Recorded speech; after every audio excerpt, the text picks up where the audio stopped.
I'm Margaret Antonio from Zamboanga, a real estate broker, 55 years old.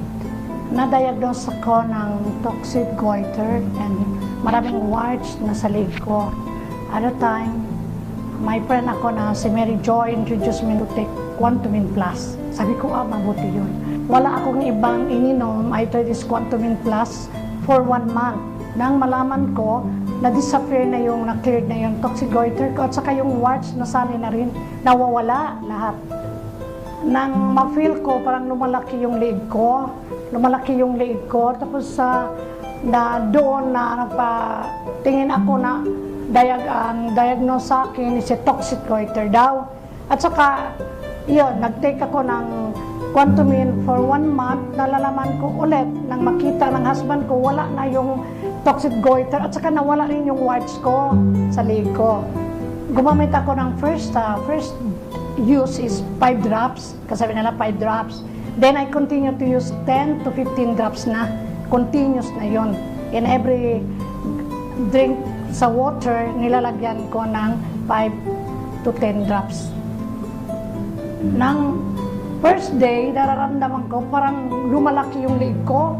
Parang ako mismo na for 3 days yun, continuous yung parang feel ko na lumalaki at saka yung mainit. Then after that, the feel ko parang nawawala yung sakit at saka nang parang wala na yung lalaki at saka yung ano niya, yung maga. Parang lumiliit. Nakita parang lumiliit yung maga niya. Nang uminom ako ng Quantumin, napipil ko yung sakit at saka yung pamamaga. So, parang nararamdaman ko mayroon talagang nakaano sa liig ko. Pero after that, after 3 days, na-feel ko parang nawawala yung maga niya.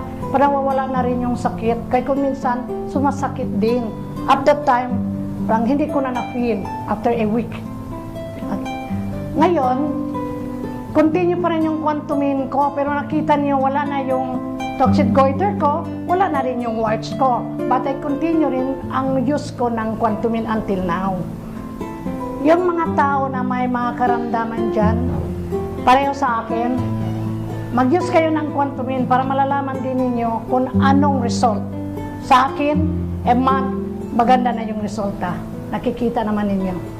Pasalamat ako sa formulator natin, si Dr. Delia Maceda, at saka ang company at saka produkto ng Quantumin. It's really great and amazing.